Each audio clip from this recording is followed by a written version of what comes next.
राम जय जय राम, राम जय राम जय जय राम, श्री राम जय राम जय जय राम, राम जय राम जय जय राम, श्री राम जय राम जय जय राम, राम जय राम जय जय राम, श्री राम जय राम जय जय राम,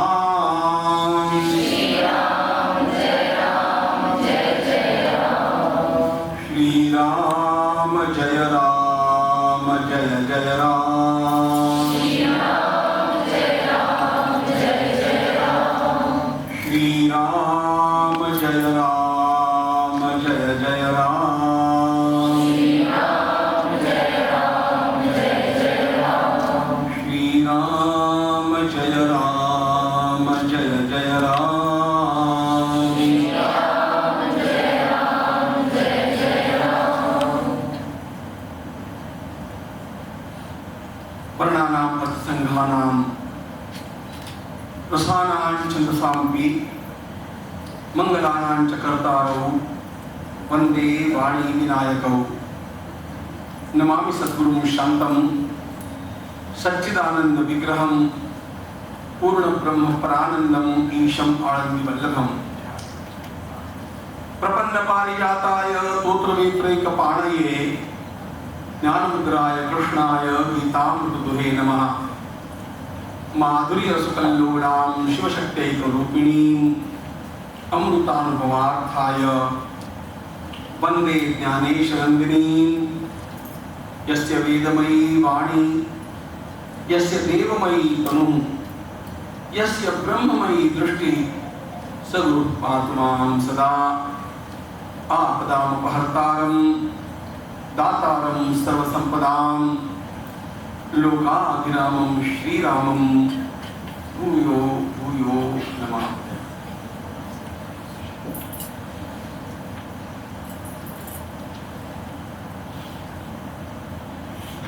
वीरभूमि राजस्थान की पावन धरा पर आज इन सभी दिव्य ज्योतियों के मध्य बैठ करके मैं अपने आप को बहुत आह्लादित अनुभव कर रहा। सबसे पहले तो मैं अभिनंदन करना चाहता हूं इस महाविद्यालय के निर्माताओं का। इतना सुंदर परिसर और इतने सूझबूझ के साथ विकास की प्रक्रिया, ये देख करके वास्तव में मेरा मन भर आया। जैसा होना चाहिए वैसा आप कर रहे हैं, ये देख करके आप सभी का अभिनंदन करने को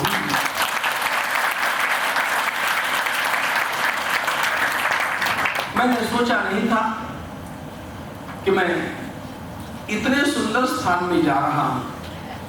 मेरी कल्पना से भी अधिक सुंदर और सात्विक स्थान पर आकर के मैं वास्तव में बहुत बहुत प्रभावित हूं। जो इसका संचालन कर रहे हैं वे भी सभी अभिनंदन के पात्र हैं।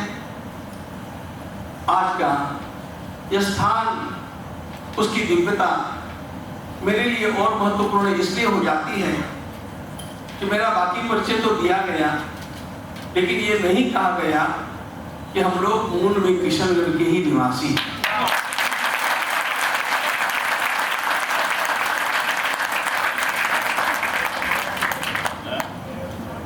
हमारे पूर्वज 150-200 वर्ष पूर्व किशनगढ़ से ही, सरगाम से किशनगढ़, किशनगढ़ से ही महाराष्ट्र स्थलांतरित हुए। लेकिन मेरा राजस्थान की भूमि से संबंध इसलिए भी बना रहा कि मेरी ननिहाल भी नागौर जिले में नाव में है। इन भूमि के साथ एक अलग संबंध है। जब हम गोइंग टू द सोर्स इस बात का विचार करते हैं तो जहां से हमारे पूर्वज उठे थे उस स्थान का जाकर के मैं प्रतिवर्ष दर्शन किए बिना नहीं रहता हूं। ध्यान रखना, मैं किशनगढ़ सरगाम आता हूं, वहां जाकर के प्रणाम करके लौटता हूं। क्योंकि हम लोगों ने जो सीखा है वो यह है कि हम अपनी जड़ों को भूले नहीं। हम जहां भी जाए अपनी जड़ों को भूले नहीं और अपनी जड़ों के प्रति कृतज्ञ बने रहे। आज का दिन अत्यंत महत्वपूर्ण इसलिए भी है कि आज भारत अपनी विकास की यात्रा में एक अत्यंत महत्वपूर्ण पड़ाव पर जाकर के पहुंचा है। हम चंद्रमा के ऊपर जाकर के पहुंचे।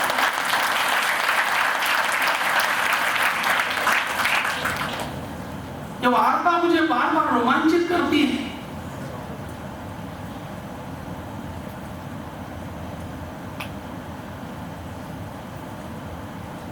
स्वतंत्रता के पश्चात भी अनेक दशकों तक हम लोग पराभव का अनुभव करते रहे।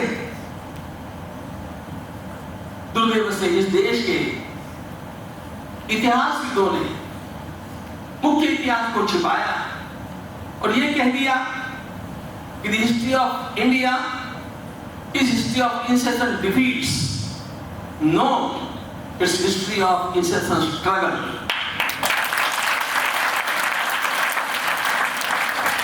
संसार के अनेक देश नष्ट हो गए, लेकिन शताब्दियों के आक्रमणों के पश्चात भी भारत पुनः आज अपने उसी गौरव के साथ खड़ा हो रहा है कि देख करके मन भर आता है। और भारत खड़ा हो रहा है, इसका चिन्ह जिस प्रकार चंद्रयान का अपने गंतव्य स्थल पर पहुंचना यह है, उसी प्रकार भारत की हमारी मातृशक्ति के विकास के लिए इतने बढ़िया कार्य किए जा सकते हैं, ये देख करके ही मन भर आता है।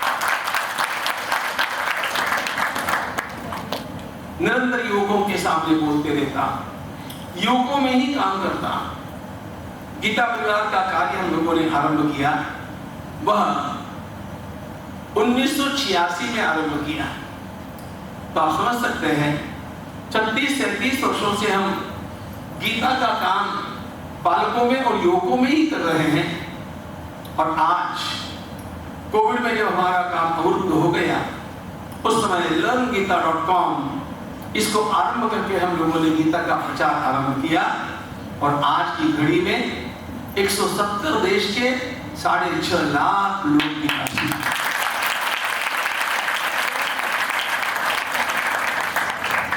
170 देश और 6.5 लाख लोग भगवत गीता के लिए हम लोग जी जान से लगे हुए हैं, क्योंकि राष्ट्र के उत्थान के सारे सूत्र हम लोगों को भगवत गीता में प्राप्त होते हैं।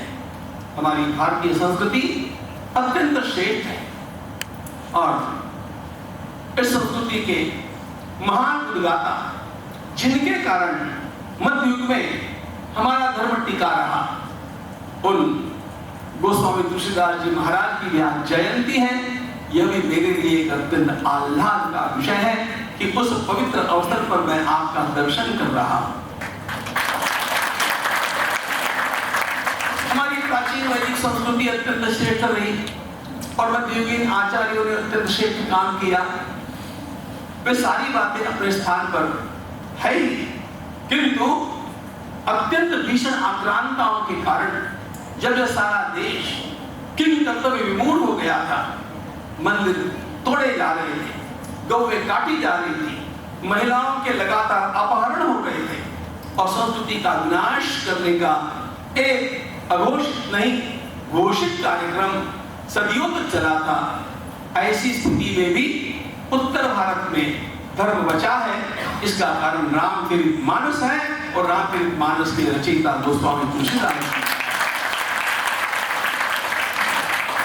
आज उनको वंदना नहीं अर्पित करूं तो कर्तव्य चूक जाएगा, ऐसा होता है। भगवत गीता का प्रचार करने में हम लोग जुटे और हम लोगों ने अपने सामने एक ही वाक्य रखा, गीता पढ़े पढ़ाए जीवन में लाए। मनुष्य के जीवन का सर्वोच्च वाक्य क्या हो सकता है? गीता पढ़े पढ़ाए और जीवन में लाए। भगवत गीता के हम आग्रही इतने क्यों बने हैं, इसका सीधा सीधा कारण है मित्रों, मनुष्य अपने जीवन में ज्ञान के प्रकाश में ही आगे बढ़ सकता है। भारत की सबसे बड़ी विशेषता यह है, इस देश ने सर्वदा ज्ञान की आराधना को सर्वोच्च स्थान दिया है। भा शब्द का अर्थ ही क्या है?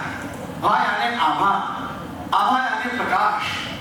ज्ञान के प्रकाश में जो निरंतर पूरी तरह मग्न रहा, उस देश का नाम भारत है। हम ज्ञान के प्रकाश के आकांक्षी लोग हैं। और इसलिए एक वाक्य हम सुनते थे, let it always come from the east. Swami Vivekananda ने कहा, no, let it always come from India, India and India alone. सारे संसार को ज्ञान का प्रकाश इस देश ने दिया, और यह बात उच्चतरों से कहने की आज आवश्यकता है। मेरे सामने इतने विषय आते हैं आप जैसे बालकों के समक्ष बोलने के लिए, क्या क्या बोलूं। हम सब लोगों को हमारे इतिहास से वंचित रखा गया। हमारा सच्चा इतिहास अभी तक हमारे कोर्सेज में आया नहीं है। हम जो पढ़ रहे हैं वो इतिहास बहुत बड़ी मात्रा में अधूरा भी है और गलत भी है। ध्यान रखना, वैज्ञानिक योगदान क्या है हमारे देश का, हमारे देश का दार्शनिक योगदान क्या है, हमारे देश का कला के क्षेत्र में योगदान क्या है, हमारे देश का क्रीड़ा के क्षेत्र में योगदान क्या है, इन सारी बातों को लेकर के मैं अब अगले ही महीने मुंबई में 7 दिन कथा करने वाला हूं, और उसका नाम है भारत भक्ति कथा। भारत की भक्ति, भारत की संस्कृति की भक्ति। We must know our own heritage. हमारी संस्कृति अत्यंत महान है, महानतम है।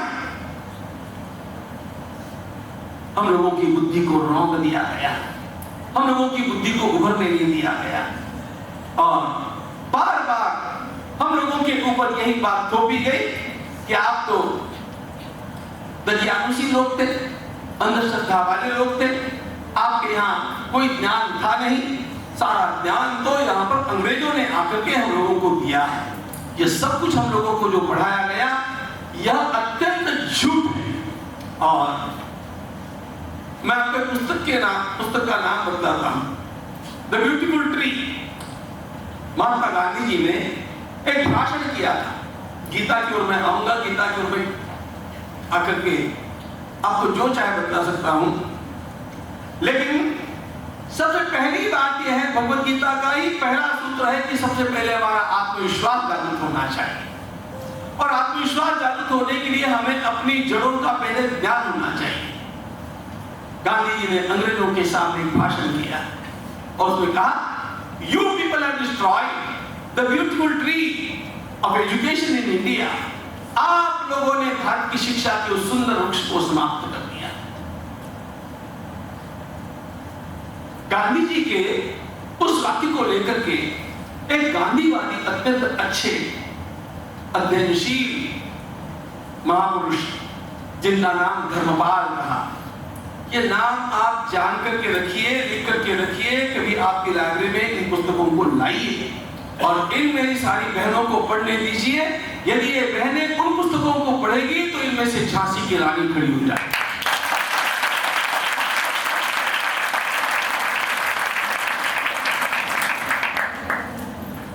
धर्मपाल जी ने अत्यंत बड़ा अनुसंधान किया, और धर्मपाल जी ने बड़ा अनुसंधान करने के पश्चात एक पुस्तक लिखी जिसका नाम है द ब्यूटीफुल ट्री। इस पुस्तक का नाम जब मुझे पता चला, यह 45 वर्ष पूर्व की बात है, मुझे पुस्तक कहीं पर भी मिली नहीं। आखिर दिल्ली के एक लाइब्रेरी से मैंने फोटोस्टेट करके उसको मंगवाया। अब तो उसका अनुवाद सभी भाषाओं में भी उपलब्ध है, लेकिन उसमें क्या है? इसलिए सन 1818 से पूर्व भारत में शिक्षा की क्या व्यवस्था थी, इसका डेटा धर्मपाल जी ने दिया है और उन्होंने भारत के हर जिले में कितने गुरुकुल थे, उनमें कितने छात्र पढ़ते थे, क्या क्या विषय पढ़ाए जाते थे, कितने अध्यापक थे, ये सारा दिया। अच्छा, कहां से दिया? अंग्रेजों की एक नीति की, वे जो भी काम करना चाहते थे पहले उसका सर्वे किया करते थे, तो उनको एक नई अंग्रेजी शिक्षा नीति हम लोगों पर लाती थी। उसके लिए अंग्रेजों ने सबसे पहले भारत में शिक्षा कैसी है इसका जो सर्वे कराया और वो सर्वे गैजेट में प्रकाशित किया। उन ब्रिटिशों के गैजेट्स का उपयोग करके धर्मपाल जी ने अपनी पुस्तक लिखी और इसलिए उन्होंने जो प्रूफ दिए हैं, जो प्रमाण दिए हैं, वो 100% पक्के प्रमाण है। और उन्होंने उसमें बताया है कि इस देश का एक भी जिला ऐसा नहीं था जिस जिले में अनेक गुरुकुल नहीं चलते थे। भारत में उस समय मोर देन 70% लोग शिक्षित लोग थे, मोर देन 70%। आज भी नहीं है। इस भारत को रौंदा गया और शिक्षा नीति के माध्यम से रौंदा गया। मैकॉले का एक वाक्य ध्यान रखना, India has been conquered once, it must be conquered again, and the second conquest must be through education. Bharat को हमने एक बार जीता है, लेकिन भारत को यदि सदा सदा के लिए गुलाम रखना होगा तो हम लोगों को इन लोगों की शिक्षा नीति बदलनी पड़ेगी और ऐसे लोग तैयार करने पड़ेंगे जो लोग केवल उनके खून और चमड़ी में तो हिंदू रहेंगे लेकिन दिल और दिमाग से अंग्रेजों के प्रेमी बन जाएंगे। और वह सब उन्होंने किया। स्वाधीनता के अमृत वर्ष में हम लोगों को सबसे पहले हमारे देश के इस मूल इतिहास को जानने का प्रयास करना चाहिए और जब आप जानेंगे तब आपको पता लगेगा कि शिक्षा के क्षेत्र में, विज्ञान के क्षेत्र में यह देश कितना अग्रणी था। अग्रणी, सबसे अग्रणी था। मैं जितना विदेशों में गया सर्वदा मैं पढ़ता ही रहता हूं वहां पर, और मेरे ध्यान में एक बात आई कि आजकल अंग्रेजी में 4 विषयों पर लेखन सबसे अधिक होता है। पहला विषय मैनेजमेंट, दूसरा विषय सेल्फ हेल्प, तीसरा विषय लीडरशिप और चौथा विषय रिलेशनशिप। और इन चारों विषयों में भारत का ज्ञान आज के भी सारे ज्ञान से ऊपर है, ये ध्यान रखना।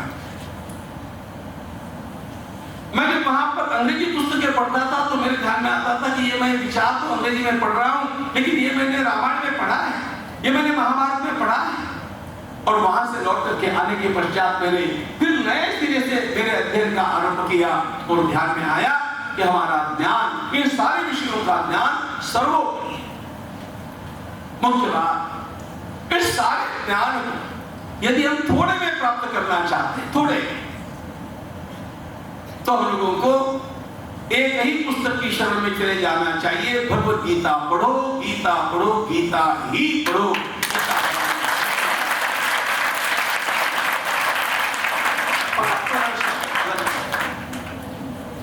चाहे आपको मैनेजमेंट जानना है, चाहे आपको सेल्फ हेल्प के लिए काम करना है, चाहे आपको लीडरशिप के सूत्र जानना है, चाहे आपको रिलेशनशिप के बारे में जानना है, एक गीता सबके लिए पर्याप्त है, एक गीता। और इसलिए हमारी परंपरा में कहा गया, गीता सुगीता कर्तव्या किमन्यै शास्त्र विस्तरैः या स्वयं पद्मनाभस्य मुख पद्माकृतिस्मृता। गीता सुगीता कर्तव्या, आप और जो पढ़ना है पढ़िएगा, नहीं पढ़ना है तो मत पढ़िएगा, लेकिन भारत में जन्मे हुए हर बालक को भगवत गीता पढ़े बिना तो रहना ही नहीं चाहिए, क्योंकि यदि वो गीता को नहीं पढ़ेगा तो जीवन में एक अत्यंत बड़ा नुकसान स्वयं का कर देगा।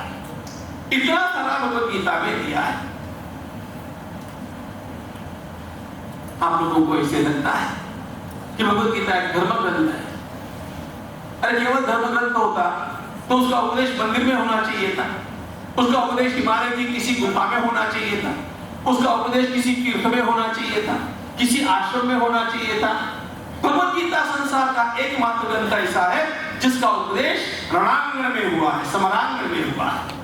कुरुक्षेत्र के समरांगण में दोनों सेनाएं एक दूसरे के सामने खड़ी है और दोनों के मध्य में भगवान ने गीता का उपदेश किया है।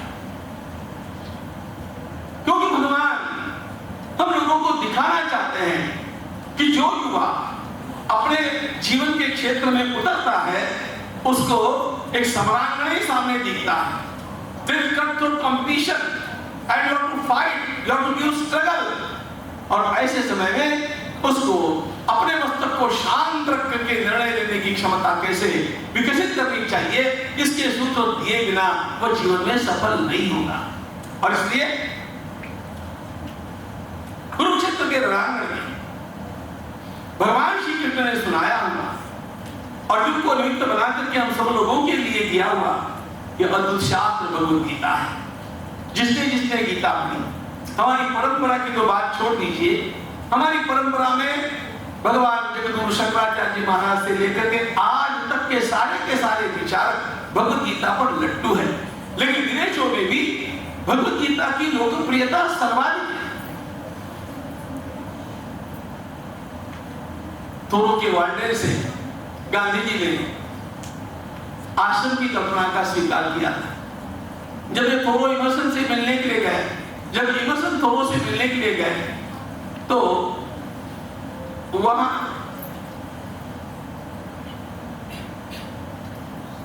एक कुटिया में वो निवास करते थे, पर आते जाते सांपों को इमर्सन ने देखा तो पूछा कि how do you live here? तो थोरो ने कहा where is fear when mother Gita is there.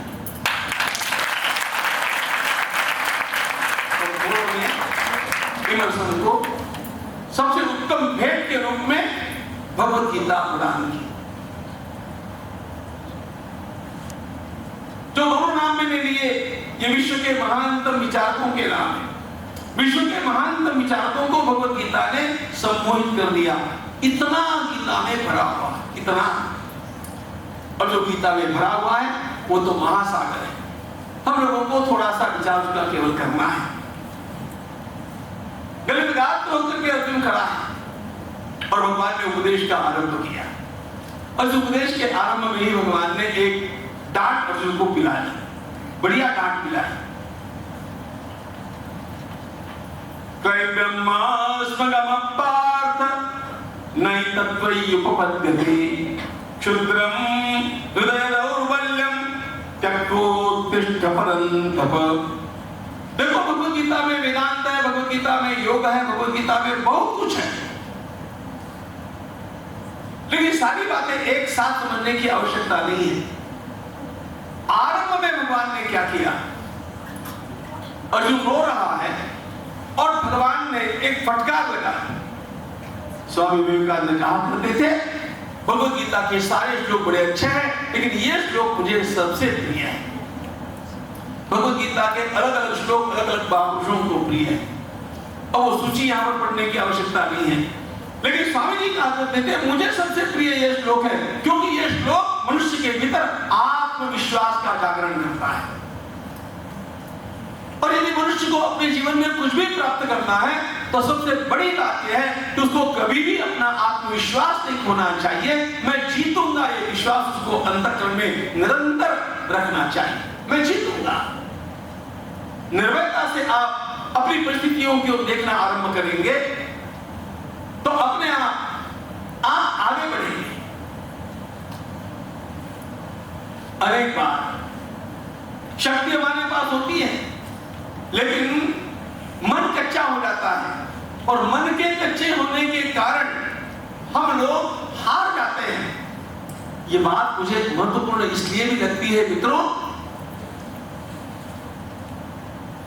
मैं छात्राओं के सामने बैठा हूं,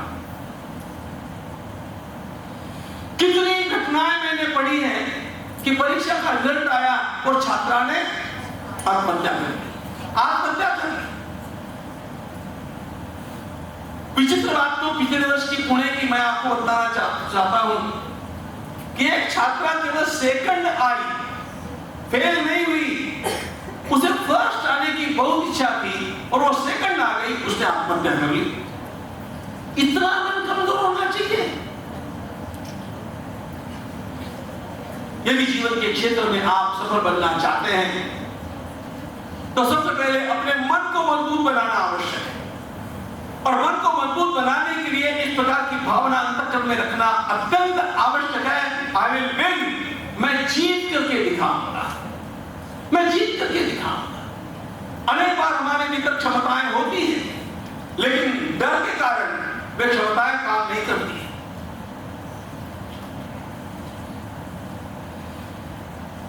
महाराष्ट्र के इतिहास का एक उदाहरण आप लोगों को पता होगा। कोंडाना किला जीतने के लिए नरवीर तानाजी रात्रि के समय ऊपर चढ़ करके गए, साथ में उनके सैनिक थे, और हो क्या गया, उदयभानु के साथ युद्ध करते हुए नरवीर तानाजी वीरगति को प्राप्त हुए। तानाजी वहां पर गिर गए और सेना भागी। हम लोगों का यह सबसे बड़ा दुर्गुण रहा है कि नेताजी गिरते ही हम सब लोग भागने लग जाते हैं।